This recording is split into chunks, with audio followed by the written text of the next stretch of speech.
안녕하세요. 좋아요와 구독 부탁드립니다. 에어부산이 급등했습니다. 급등한 이유와 투자자들이 왜 그렇게 생각했는지에 대한 두 가지 근거에 대한 영상입니다. 에어부산 시가총액은 전일 3,467억이고 투자자는 외국인 기관 모두 순매도를 했습니다. 거래대금은 이렇게 터졌고요. 분봉은 이렇게 장 초반에 하락하고 조정 후 이렇게 상승을 했습니다. 2019년 7월 4일 오후 2시 48분 기사입니다. 산업은행은 이제 사실 무근이라고 해도 투자자들이 맞담고 하면은 맞는 겁니다. 주인은 이제 산업은행이죠. 산업은행은 아시아나항공과 일괄 매각하겠다는 입장입니다. 그럼 당사자도 아닌 투자자들은 왜 분리 매각할 것이라고 생각할까요? 그건 나름대로 계산기를 두들겨 본 결과 분리 매각 확률이 높다고 판단했기 때문입니다. 주인장의 말보다는 현실적인 가능성을 따져봤을 겁니다. 무엇을 보고 판단을 했을까요?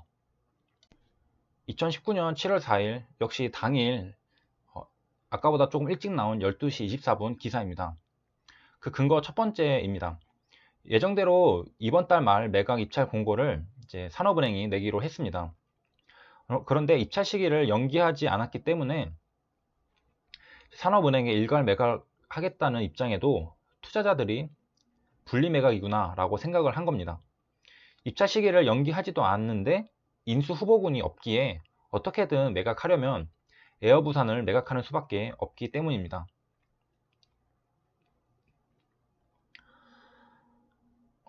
근거 두 번째입니다. 또 하나의 분리 매각에 유리한 점은 분리 매각을 할 경우에 SK텔레콤이 아시아나항공만을 인수할 수 있게 되어서입니다. 현금이 두둑한 SK텔레콤인데요. 이상으로 이러한 가능성에 투자자들이 분리 매각을 염두에 두고 매수에 들어온 것입니다. 그럼 어떤 이유로 올랐는지는 알았다 이건데 어디서 매수해야 하는지는 또 다른 문제죠. 차트를 보겠습니다. 분봉으로 보면은 이렇게 이제 상승 추세를 타는 시기가 있죠. 10시 17분부터 상승 추세가 시작됩니다. 그러면은 우리는 이제 10시 17분 이때 호가창을 한번 살펴보도록 하겠습니다. 10시 17분 호가창인데요. 1111로 이제 관심 종목에 넣어둔 에어부산을 관심 종목에 넣어둔 투자자들을 이제 꼬드기기 시작합니다. 10시 17분부터 상승을 시작해 오늘의 장대 양봉이 만들어지게 됩니다. 당일 거래대금 2위로 마감할 종목의 상승이 처음에 어떻게 시작되었는지를 공부하는 것은 정말로 중요합니다. 이러한 움직임을 눈에 익혀두는 것은 다음에 똑같은 움직임이 포착될 때 매수 버튼을 과감히 누를 수 있는 확신을 가져다 줍니다. 매매하면서 경험이 많이 쌓이다 보면 자기도 모르게 강한 확신에 베팅을 하는 경우를 보게 됩니다. 보통은 어떻게 결과가 나오나요? 아마도 큰 수익을 보고 나오는 경우가 많은 것을 알 수 있습니다. 머리로 생각하기도 전에 온몸의 세포가 이건 가는 패턴이야 라고 알려주는 겁니다. 그런 감각을 익히기 위해서는 이런 차트, 호가창을 많이 보면서 나라면 어떻게 했을까 계속 연구를 하는 것이 중요합니다. 상승 초창기라 큰 물량의 매수세가 빠르게 들어오지도 않고 천천히 시작을 하는 그런 흐름을 보여주고 있습니다. 그래서 최저 강도는 이전에 상승을 하지 않고 하락을 했기 때문에 밑으로 매도세가 많았겠죠. 그래서 40%로 낮은 상태를 유지하고 있고요. 이후에 이제 상승하면서 최저 강도도 이제 100%에 다가르겠죠. 그래서 이제 양봉이 나오고 있습니다. 그래서 1분봉으로 보면은 상승이 조금씩 일어나고 있습니다. 그래서 매수세가 들어온 거죠. 어떤 매수세냐면은 위로 호가를 사는 그런 매수세를 말합니다. 이렇게 수급이 조금씩 들어오고 있고요. 이게 상승 초반 모습입니다. 에어부산 사업보고서로 왔는데 주주에 관한 사항을 보면은 아시아나항공이 최대 주주로 있죠. 그리고 44%의 지분을 가지고 있습니다. 주식의 총수를 보면은 유통 주식수가 5,100만 주입니다. 매각 이슈로 매매할 때는 조심해야 할 점도 있는데요. 만약 산업은행이 일괄 매각을 고집하다가 매각이 실패할 경우에 리스크가 있습니다. 얼마 전 넥슨GT가 있는데요. 매각 기대감으로 이제 상승을 해서 상승은 여기서 이제 시작이 됐었죠. 그리고 입찰 기간이 다가오니까 또 한번 상승을 해서 이렇게 롤러코스터 차트를 보여줬습니다. 이렇게 위아래로 계속 이렇게 흔들었죠.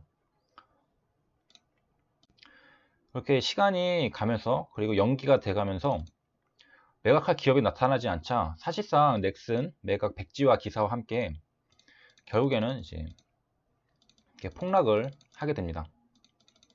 그래서 에어부산을 매매하시는 투자자분들도 넥슨GT의 사례를 기억하시면서 투자를 하시면 좋을 것 같습니다. 그럼 마지막으로 당일 거래대금 2위 에어부산이 거래대금이 가장 터지면서 상승폭이 컸던 이 시기에 호가창과 차트를 살펴보겠습니다. 상승 한번 하고 조정을 거치고 여기서 반등이 나오면서 돌파가 나오는 그런 흐름입니다. 처음에 상승 시작할 때 체열 강도가 40%였던 거 이제 기억하시죠? 이렇게 상승을 하고 나서는 체열 강도가 130%가 되었습니다. 그리고 아까보다 확실하게 거래가 되는 물량들이 많고 빠르다는 것을 알 수 있습니다. 등락률은 지금 15%이고요.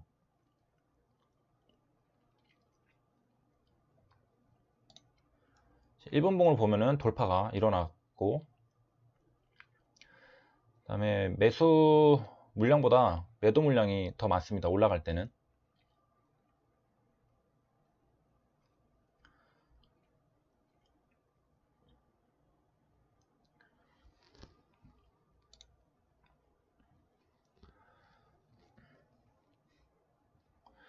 그리고 이렇게 일본봉상 양봉이 나오고 나서 주가가 곧장 이렇게 올라갈 수도 있지만 또 어떤 저항선을 만나서 또 잠깐 동안 이제 조정을 거치게 됩니다.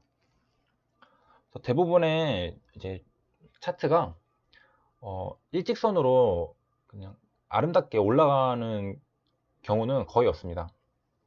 대부분은 상승을 하고 이제 벽에 부딪힌 것 같이 조정을 거치고 다시 이제 좀 어느 정도 하락을 한다는 거죠. 그러고 나서 이제 숨을 고르고 힘을 모아서 다시 한번 상승을 하게 됩니다. 그래서 미리 관심 종목에 넣어두지 않았다면 보통은 1차 상승하고 나서 발견을 하게 되죠. 그리고 이제 조정을 거친 다음에 2차 상승할 때 그때 이제 트레이딩을 하게 됩니다.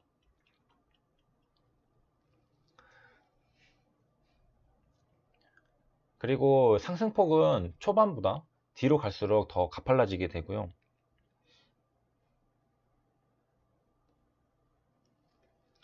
그리고 거래대금도 뒤로 갈수록 더 많이 터지게 됩니다. 그 이면에 숨어있는 내용을 살펴보면은 이제 많은 투자자들이 이제 급등하는 걸 보고 관심을 갖게 된 거죠. 그래서 너도 나도 할 것 없이 이제 매수 매도에 가담하다 보니까 이제 등락폭도 커지게 되고 거래대금도 터지게 됩니다. 1차 상승 때는 그거를 거래가 별로 이제 안 일어나 2차 상승보다는 일어나지 않죠. 그때 보고 있는 사람들은 별로 없을 겁니다. 그래서 초반에 매수에 가담하는 사람들은 이제 별로 없게 되고 1차 상승을 보고 나서 이제 2차 상승 때는 1차 상승을 관찰했던 사람들도 이제 같이 매수 매도에 가담하게 되니까 더 거래가 활발하게 일어나게 되고 등락폭도 커지게 되는 겁니다.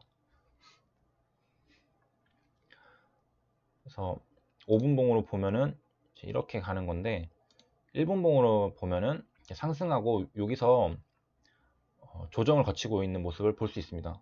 그리고 조정을 거치고 나니까 이제 다시 위로 이제 매수세가 쏠리면서 상승을 하고 있는 걸 볼 수 있습니다. 그리고 상승할 때 거래량을 보니까 이전에 조정할 때 거래량을 넘어섰죠. 이 앞에 것도 좀 있으면 넘어설 것으로 보입니다. 그래서 조정할 때보다 상승할 때, 다시 상승할 때 거래량이 더 많이 나와야 됩니다. 조정할 때 거래량이 크다면은 그건 조정이라고 보기 힘들고요.